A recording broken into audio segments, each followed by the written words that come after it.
In the late 80s to early 90s, it was really hard for a computer to play music as we intend today. You know, you couldn't just download a WAV file or an MP3 maybe and press play, because it required a lot of processing power and a shitload of space. Keep in mind that the primary format at the time was this one. The floppy disk holds 1.5 megabytes. A song in CD quality is 20 megabytes, so you would have needed around 15 of these just to listen to a single song. Games of that era already came in a bunch of floppies, so if you needed to put pre-recorded music on those, you would have gotten home with like a box full of discs just to play a game. So how did old DOS games play music? They used sequence music. It works like this. The game tells the computer which note to play, for how long and how strong to play it, kinda like sheet music but for computers. When you sequence music, it's your computer that makes the sound from scratch, and the part responsible for making the sound is the sound card, a sort of a synthesizer but for your computer. In those years they made a lot of different sound cards, ranging in price from $100 to $1,000, with a lot of different technologies and different sounds. In the last week I gathered 9 games that are famous for having really cool soundtracks, and we're going to play them with the most important 3 sound cards. When you start a DOS game, you're presented with a menu that lets you choose the sound card. If you had 0 money, you would have chosen the PC speaker!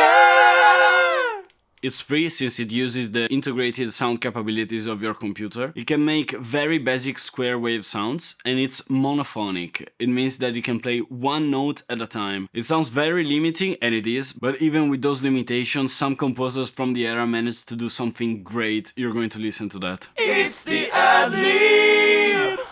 It's a very popular sound card made in 1987. It cost around $250 at launch, but the price went down really fast, so it became the go-to sound card for gamers. We could say that it's the standard gaming sound card. If you played DOS games as a kid, you probably had this one. If you didn't have the ad-lib, you probably had the Sound Blaster. That's a later sound card with more features, but most of the time it plays in compatible ad-lib mode, so the sound doesn't change. This sound card uses the Yamaha OPL2 chip. It's the same chip that you can find in a lot of Yamaha chip keyboards from the era. To make sound, it uses FM synthesis, or frequency modulation. You could say that it's a sort of super cut down version of the Yamaha DX7 used by 90% of musicians from the 80s.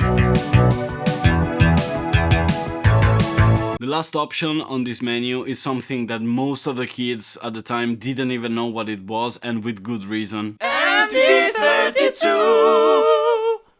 It's a professional sound module that cost around $600 in 1987, almost $2,000 of today's money. It was the actual synth that the composers used to compose the soundtrack of the games. It uses LA synthesis, linear arithmetic. It combines really short samples for the initial part of the sound with subtractive synthesis for the sustain part of the sound. This gives you the most 80s cheesy ass lush sounds, and I love them. I adore it. I actually made a video about a synth that I have that has an MT32 inside. It's a kind of a playable version of an MT32. You can find it here.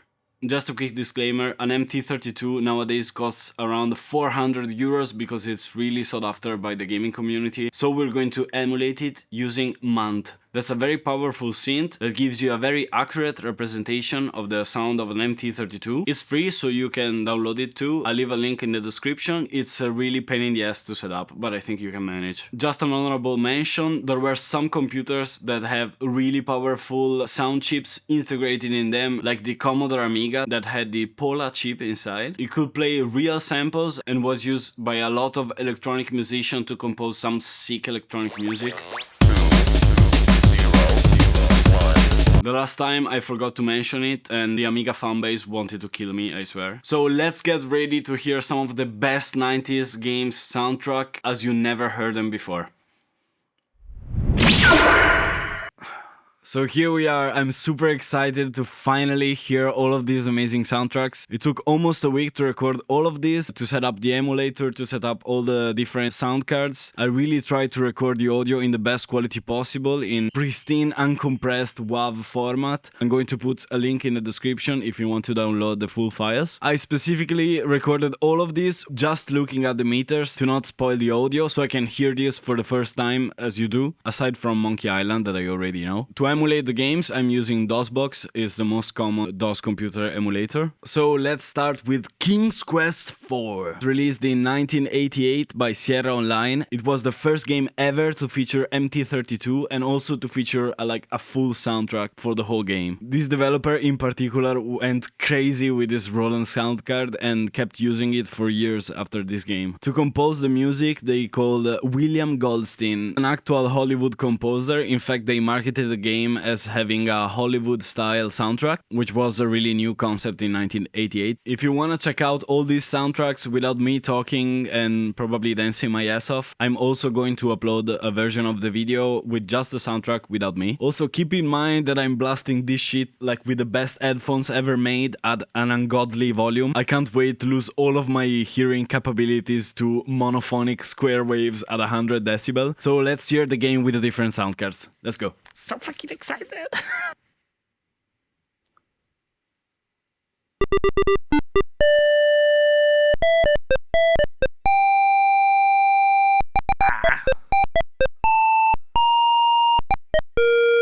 Oh my god, it's killing me. Okay, I think it's enough. It does give you an idea of what the theme is, and I think it's pretty great that they managed this. Let's go with the ad-lib now. It's going to sound leagues better, I'm sure.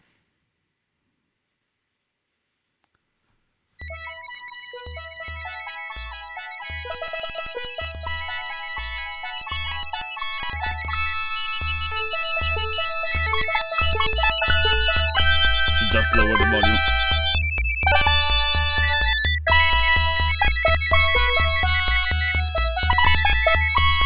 These horns are not very convincing though.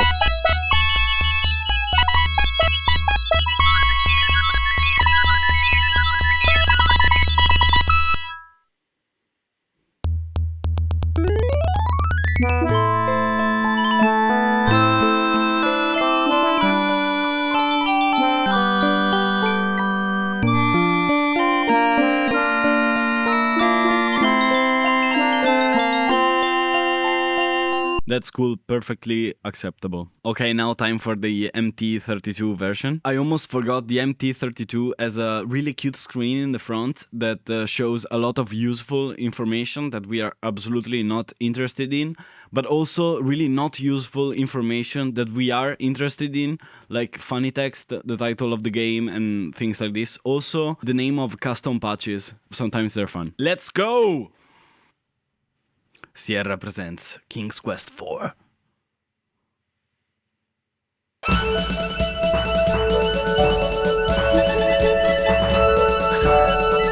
It's stereo. Already a lot better.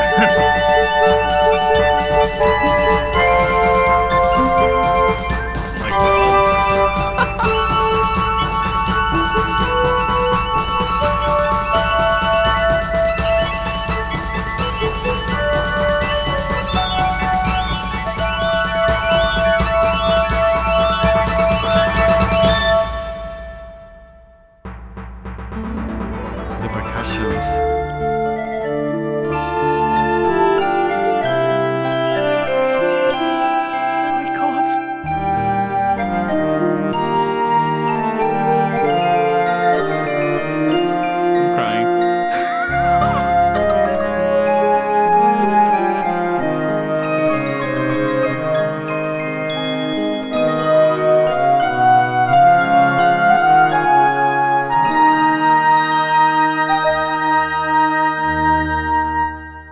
This sounds glorious. Guys, I have no words. I have no fucking words for this. It sounds glorious. Glorious. You know, the stereo, the reverb, the sounds, the percussions. Also, I love the flutes. Amazing. Amazing. Unbelievable. Can you imagine, in 1988, your friend has the same game as you? You go to his house and you hear beep, beep, beep, beep, beep, beep, beep, beep, beep. It comes to your house and you're bombarding him with this, man. I think the cases are two. One, you're super extra upper class rich, or two, your father or your mother are a musician. That's the only two ways you could have an MT32 in 1988, I think. If you had it, let me know in the comments. I want to know why you had it. It sounds amazing. But also it's weird that Sierra Online took so much time to compose something so complex for like nobody to listen to. Okay, so next game is a classic, Monkey Island. In my opinion, one of the greatest musical themes in all of gaming's history. I really love it. It reminds me of a little bit of Chilean music, especially Inti Limani, a little bit. It's the first soundtrack that I discovered on YouTube and made me discover this whole soundcard thing. It was released in 1990 by Lucasfilm Games. You know, George Lucas, the guy, the Star Wars guy. Okay, pretty famous. Also, it's the only one in this list that I actually played. It's so funny. It's so funny. If you never played it, I suggest you do. They also made a remake in 2009, but it doesn't have the MT32 soundtrack. That's the main reason I played it. So I played the DOS original. Let's start with the PC speaker one. I heard this 1,000 times, but I always love to hear it. Deep in the Caribbean, the island of Willy. Also, the PC speaker version sounds amazing.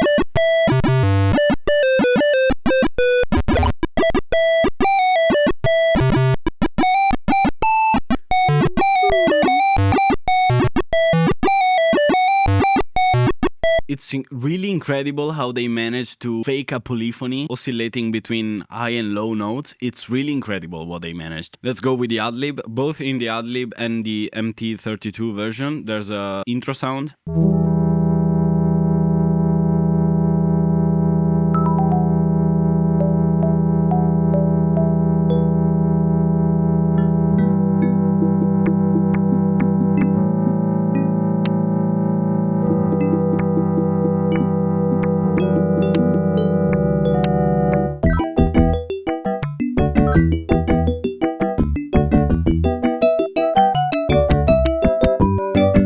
Just a great theme, great theme.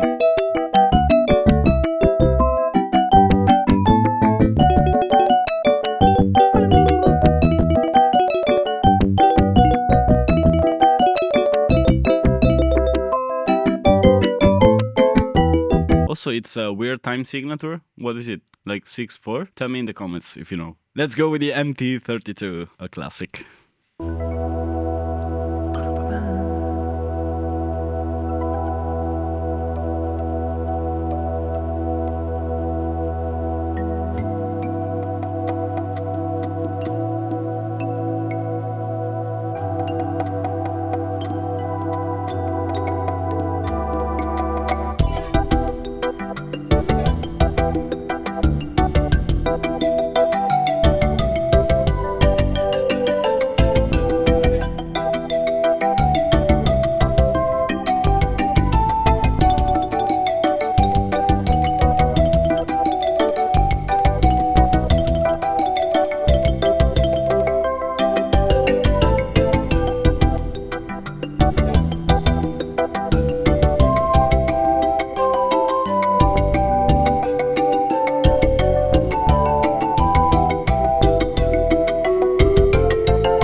It's just a great musical theme. There are so many instruments involved. I really love the air in the flutes and in the wind instruments. Stereo separation of the percussions, it's amazing. They play a lot with it. Also the xylophone. Also, it's just a great theme. It will sound great even on a shitty old Casio. Next game is Monkey Island 2. It's the sequel of this one, obviously released in 1991 by LucasArts. I never heard the soundtrack, and a lot of people in the comments of my latest video told me that it's even better than the first one. I don't believe them, but we're going to listen to it and decide for ourselves. A really cool thing that I invented for this game is the iMuse system. It's a very cool thing that probably today we would give for granted. It means that instead of abruptly cutting between two tracks, for example when you change location, it dynamically transitions between the two. So maybe in one location you have the drums and in the other one you don't, so they just fade out and the song keeps going, okay? So let's hear it. No audio in the intro like the other one. I think they use the same theme but maybe different arrangements.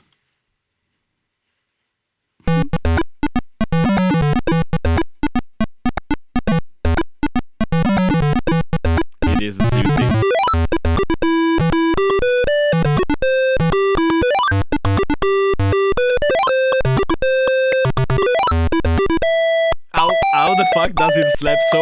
with a monophonic speaker.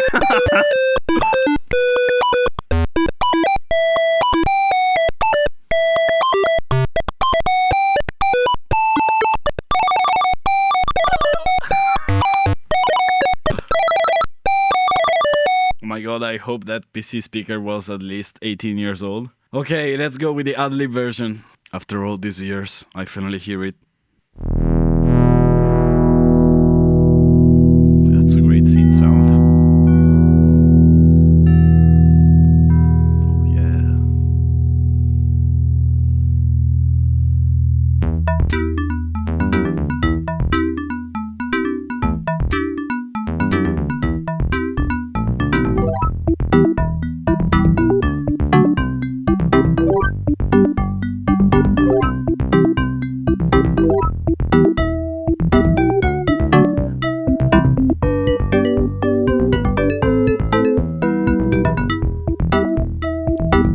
It's so weird hearing the sequel after all this time.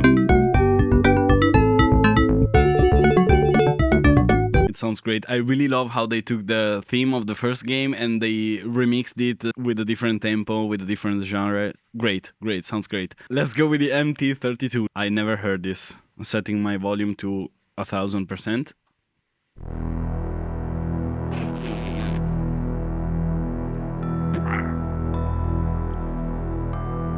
My god, the bells.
Just no words. No words. What did they pull off with this? Incredible. Wait, I have to dry my tears. I cry when I'm very excited about music. Okay, so next one is Police Quest 2, released in 1988 as a King's Quest 4, also by Sierra Online. I chose this because once I stumbled across a YouTube video and I listened to just a little bit of the soundtrack and it sounded really synthwave 80s and I really love the genre. Let's start with the shitty PC speaker. It's also really interesting to hear the PC speaker first because you get a distilled version of the theme and then you can hear it like more arranged and it's really interesting for me. Guys, the visuals. The visuals, so synthwave. It looks like something made in 2020 with a retro vibe.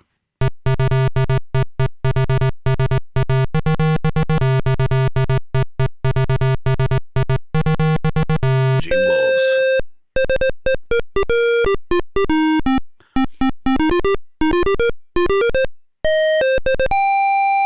Ah, kinda harsh.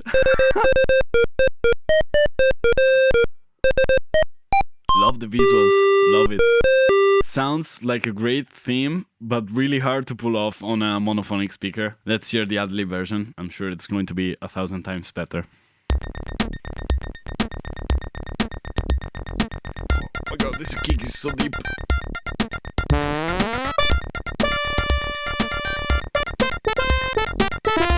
Okay, the lead sound is a little bit stupid.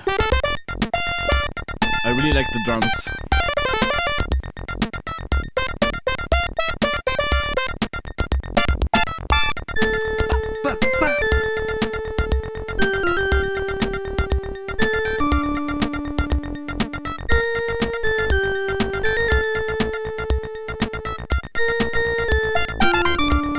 Great, great. I also like how they kind of fake the funky guitar in the back. Bam, bam, bam, bam, bam, bam, bam. Let's hear the MT32 version. Also, this is in 1988 as King's Quest, so it's the first generation of game with this Roland sound card, so I think they still went crazy with it. Let's listen to it. I'm sure it's going to be stupidly good.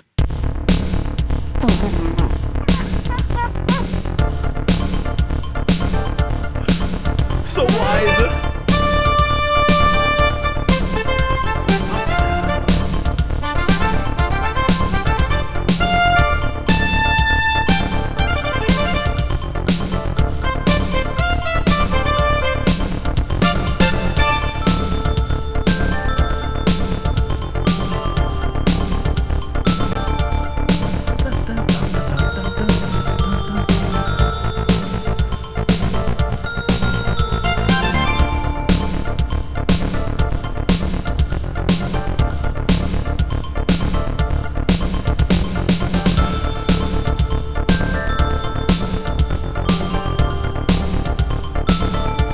Gated reverb on the drums, it's incredible.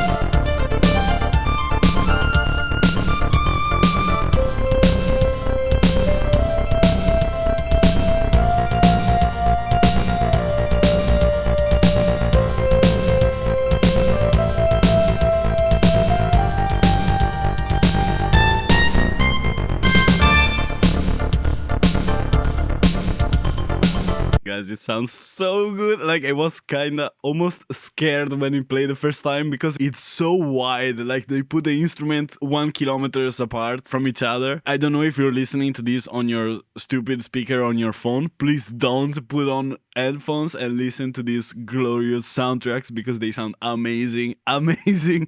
Believe me. I also like how they took the reverb knob and they just turned it all the way up because it's drowned in reverb. Like, it sounds like they're playing drums in an empty hangar. Should calm down. Okay, next game is Space Quest 3. Also a suggestion that I got in the comments of my earlier video. Released a year later in 1989, and I heard it has really good sci-fi soundtrack. PC speaker, let's go. Make my ear bleed.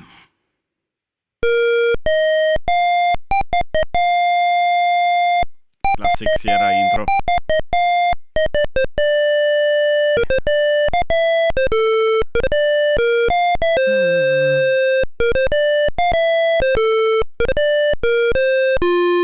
Is this Lydian mode? Wow, these characters! The theme already sounds amazing. I really want to hear it with more than one single instrument. Let's go with the ad-lib.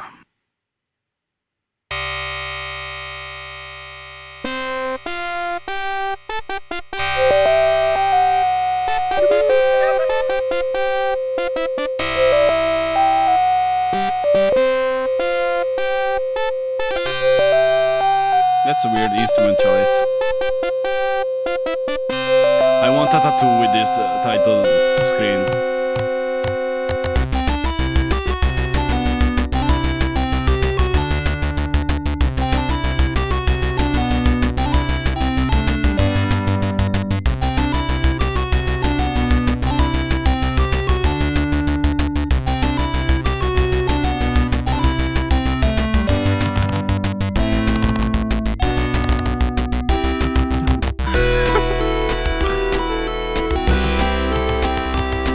I really like these FM drums. They're really like light. I'm sure that with the MT32 these drums are going to sound big as fuck.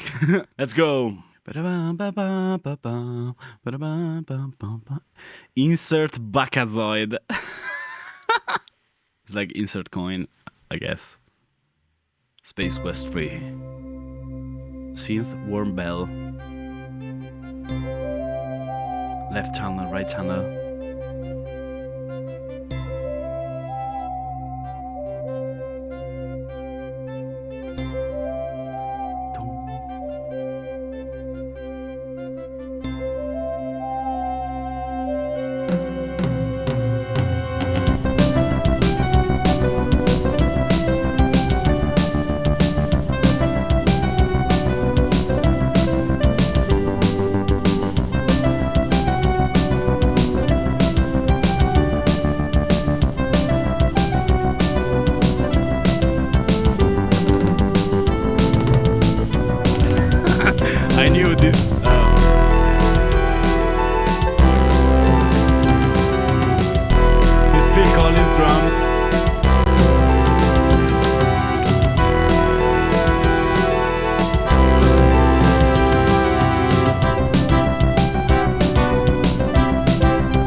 Great.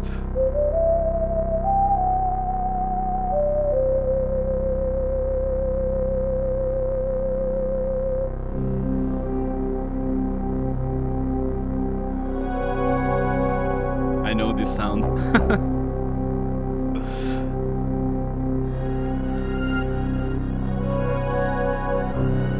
Wow, the visuals.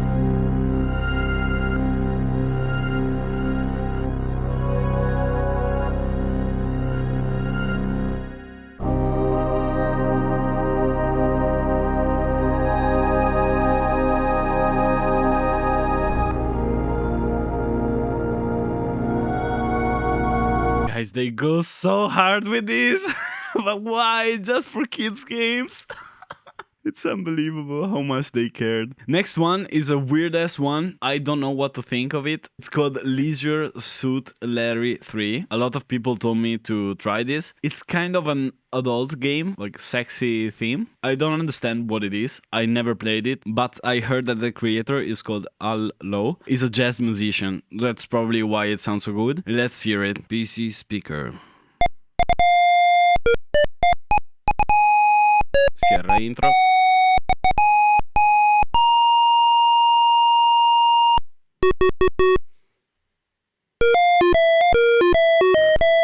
The leg. Passionate party in pursuit of the pulsating pectorals.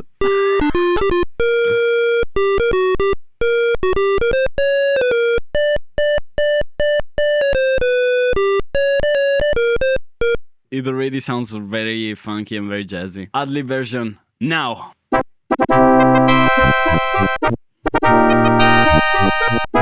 You know, after the MT32, every sound is so dry, probably because the ad-lib didn't have reverb.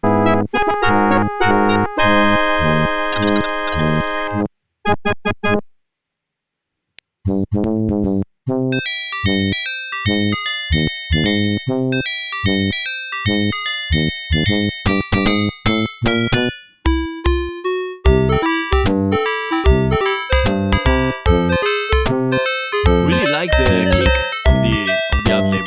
Really deep.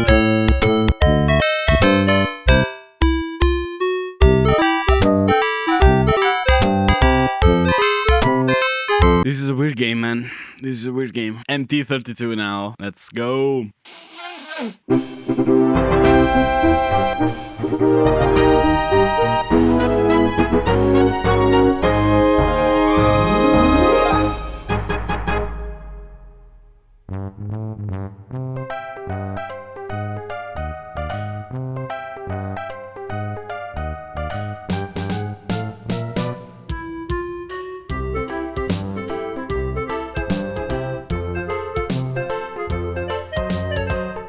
Funny.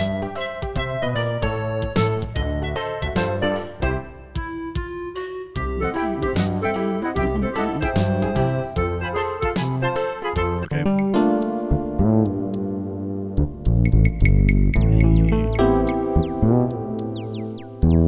I really love the bass. Is it like fretless bass?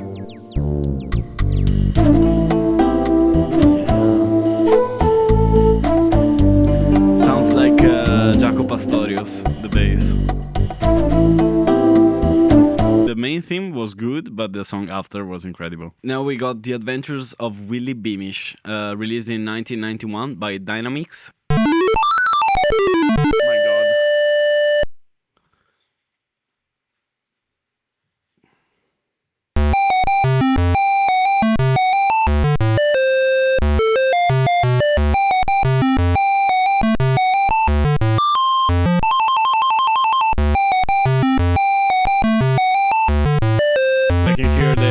Speaker melting.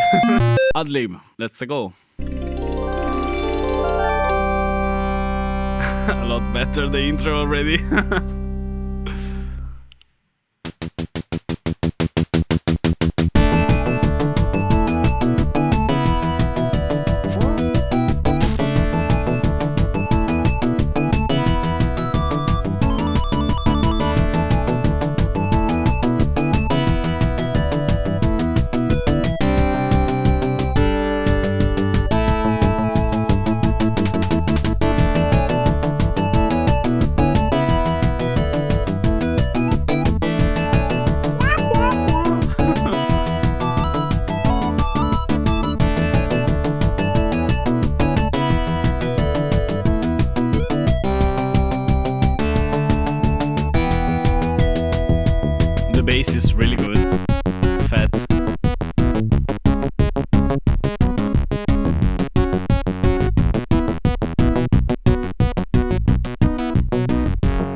funny thing is that I own a guitar from Yamaha, and I think it has the same chip or really similar chip.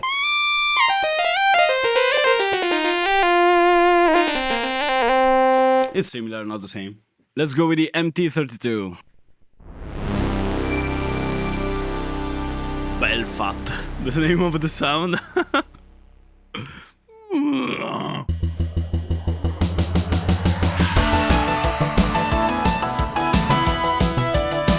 The drums.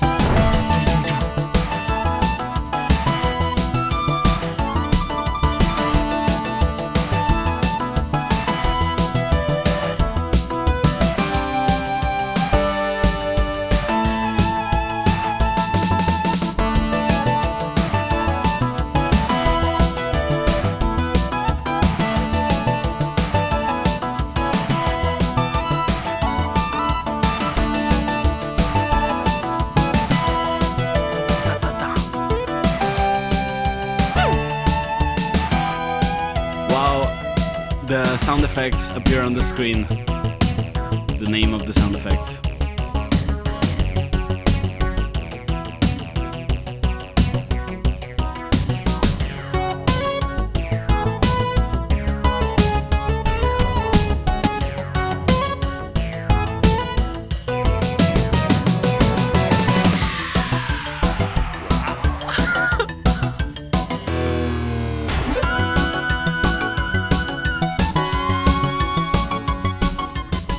This one already sounded really good in the ad-lib version. I don't think they changed it as much as the other games, but for sure it added an extra flair to the sound. But I also really like the ad-lib version in this one. Okay, next one is Echo Quest. It was released in 1991 by Sierra. It was a kind of educational game. It's about saving the planet from pollution. Probably the game that you use to convince your mother to go to the game shop and then buy Doom. And let's hear it.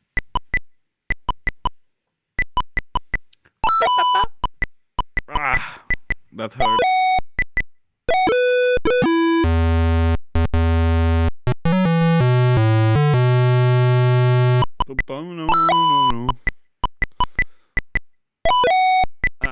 This one doesn't sound good on the PC speaker. This sounded really harsh on the PC speaker. Let's hear the ad-lib version.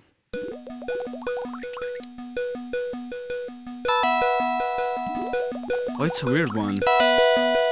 The harmonies.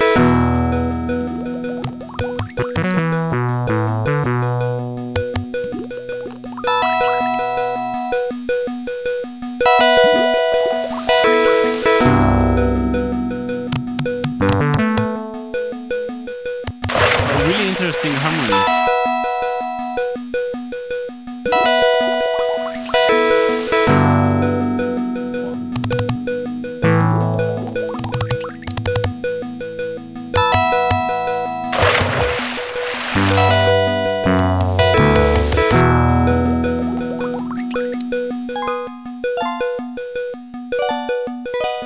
Wow, this is a weird one, really progressive, like weird chords, weird harmonies. I really like it. Let's hear it on the MT Echo Quest. Eco Quest. Sorry, I say echo because I'm Italian. Ba-dum, ba-dum.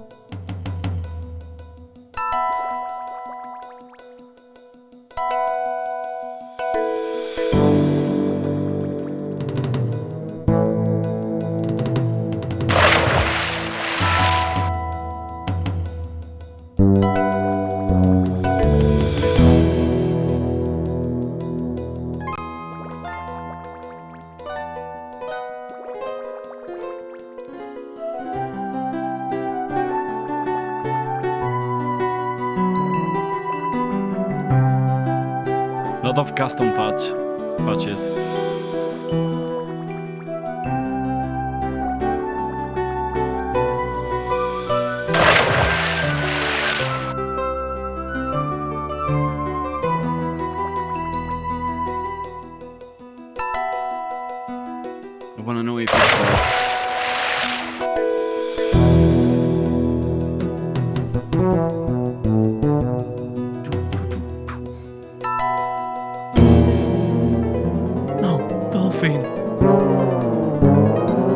my god.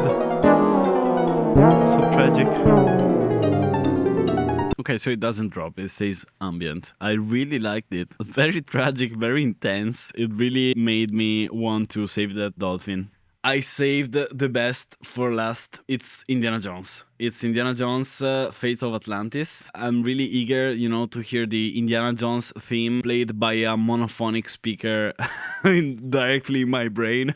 I'm really curious to hear how they play it because I know the theme. I want to know how it sounds on an MT. This game was released in 1992, obviously by Lucasfilms. This one also uses the iMuse system. Let's go with a PC speaker ear-piercing torture. No intro, as always, with the PC speaker.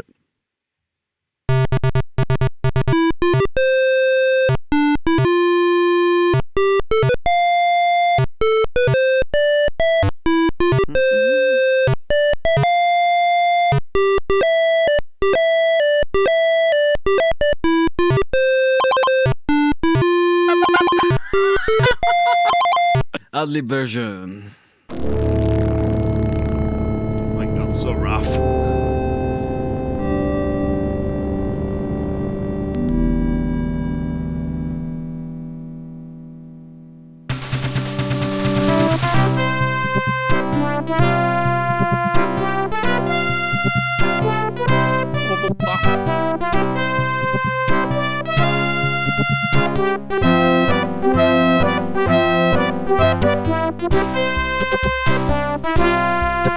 Also, I heard that this game is one of the best point-and-click adventures ever. I don't know, I never played it, but I'm going to. Actually, I'm a really big fan of Indiana Jones. That's mean.